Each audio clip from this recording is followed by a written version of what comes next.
What's going on, everybody? Welcome into the Jets Report. My name is Patrick Siepman, and coming up on today's show, we got some great news on second-round pick tight end out of LSU, Mason Taylor, and also a deep dive on what you Jets fans should expect at the tight end position from that guy right there. But then also Amari Cooper. Could the Jets sign him to help solidify that wide receiver room?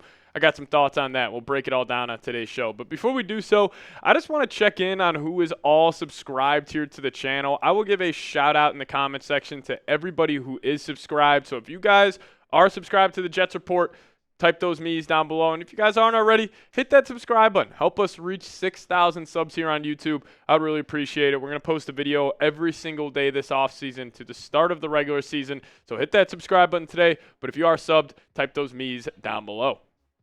All right, so what's the great news on Mason Taylor? Well, it was Brian Baldinger. He's an NFL film analyst. In my opinion, he gives some of the best breakdowns on Twitter that I have ever watched. Just his energetic level, or just his energy levels are great there. And he was talking about Mason Taylor and breaking down a lot of his film, and this is what he had to say. He had a lofty comparison for him, saying when you watch him run, there's just not a lot of guys that are that big at 6'5", 250 that are that smooth.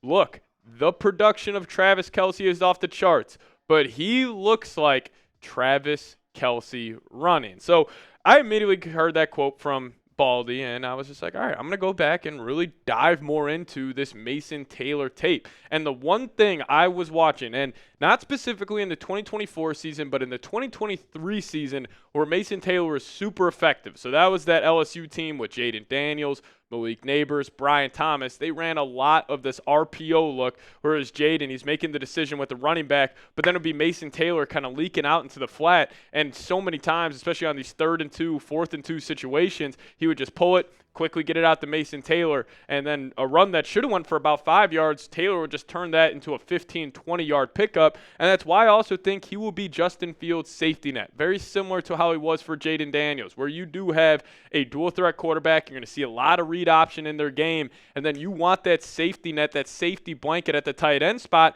who can also turn a 5-yard out into a 20-yard gain. That is Mason Taylor. But when I was going back and I was watching more of his tape, this is more of what I had to find here. So, he's a weapon on 3rd down. He is fantastic, and that's another pro I have of just being a grass finder, especially when these teams are running, just typical stock zone. He can just find that soft spot in the defense, find that open grass, and present a big body target at 6'5", 251 pounds. Now, another con, he's never been a number 1 option. He was obviously playing with Kyron Lacey this past season, Brian Thomas, Malik Neighbors the year before, and he never really, at least when I was watching, he's a big body, 6'5" and all that, but he doesn't really play as big as I think he should, but maybe that's just a mentality thing that Aaron Glenn and this new Jets coaching staff could get out of him. But back in 2024, 3rd-team All-SEC, he was on the freshman All-SEC team in 2022. Then obviously he was the son of Jason Taylor as well. But, this guy, he is a freak athlete. And honestly, going back and watching more of him, I'm shocked he wasn't a first-round pick, because this tight end position is so valuable nowadays in the NFL. And maybe it won't reflect that into the contracts that these tight ends are getting, because we're still seeing receivers getting paid way more, even corners, edge rushers, like a lot of these other positions are getting paid a whole lot more than tight end. But you start looking at like these teams at the end of the year, like Chiefs having Kelce, like even the Brady days with Gronk, like the Niners having George Kittle, the Eagles having a guy like Dallas Goedert, the Lions, very successful last couple of years with Sam Laporta. All of these really, really high-end football franchises, they have a high-end tight end. I'm sure the Jets are hoping Mason Taylor is just that.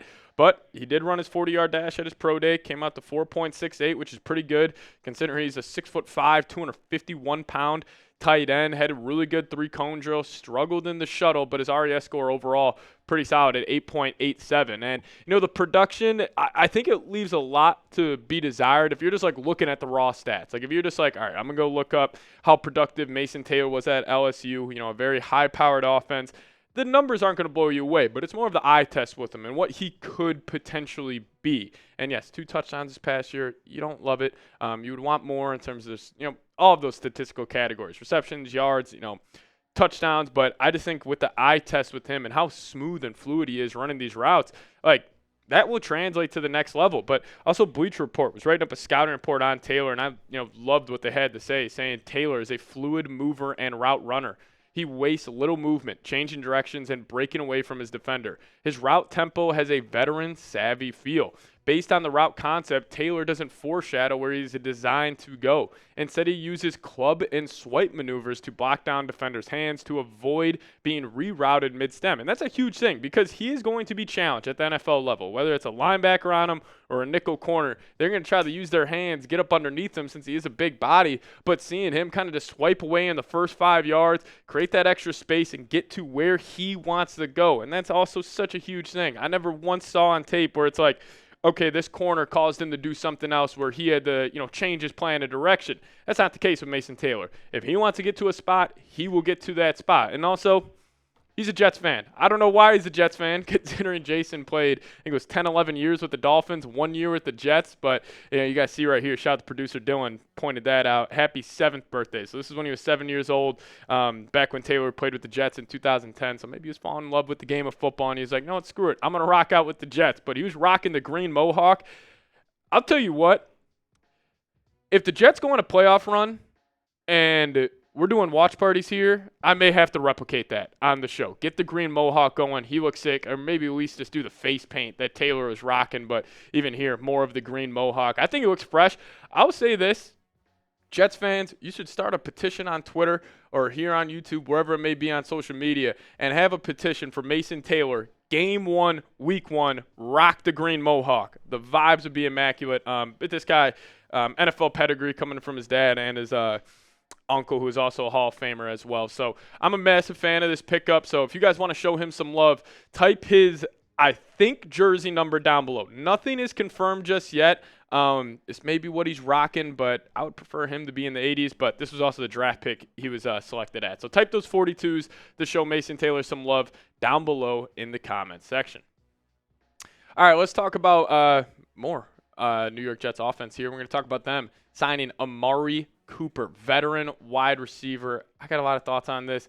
I didn't want to even talk about the Jets bringing another receiver, especially a veteran guy like Cooper, but people are still thinking the Jets need to add one, and the last person to write up about it was Wes Roche saying this: the Jets lost Devontae Adams in the offseason, and now that there's not much beyond Garrett Wilson in the wide receiver room, they drafted Arian Smith in the 4th round and adjusted Allen Lazard's contract, but adding a secondary option with a higher upside like Amari Cooper would be a significant step to make Justin Fields' life easier. I understand that thought process. You want to make the quarterback's life a whole lot easier, but also with Amari Cooper, that last line of saying the upside, I don't really think he has too much upside left. I think if he did have that, the Buffalo Bills would have taken advantage of Cooper last year in the playoffs. But when he came to Buffalo, he was non-existent. I mean, I think he had like 2 catches in their entire postseason run, and in 14 games played, only had 547 yards. Yes, he was still very productive the 2 years before that, but drops are 100% becoming an issue for Amari Cooper. I mean, 12 drops in 14 games played, and you only had 44 receptions.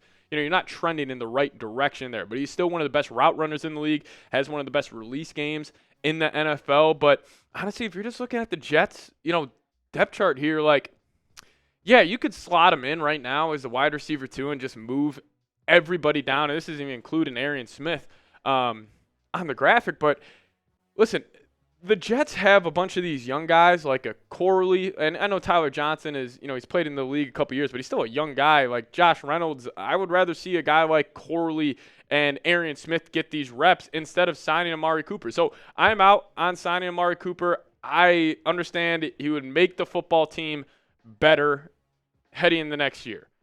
But also, I wouldn't want to sacrifice the development of some of these young guys to go bring in a veteran wide receiver who, I mean, how many wins is he adding? Like a 1/4 of a win, a 1/2 of a win, if that, to the Jets' season total projection? I don't think so. I would rather build the culture, develop these young guys, and then, down the line, maybe next year or the year after, then you start being aggressive by bringing in these veterans. But this is a culture year for the Jets, so I would pass on signing Amari Cooper. But I ask you, what would you do?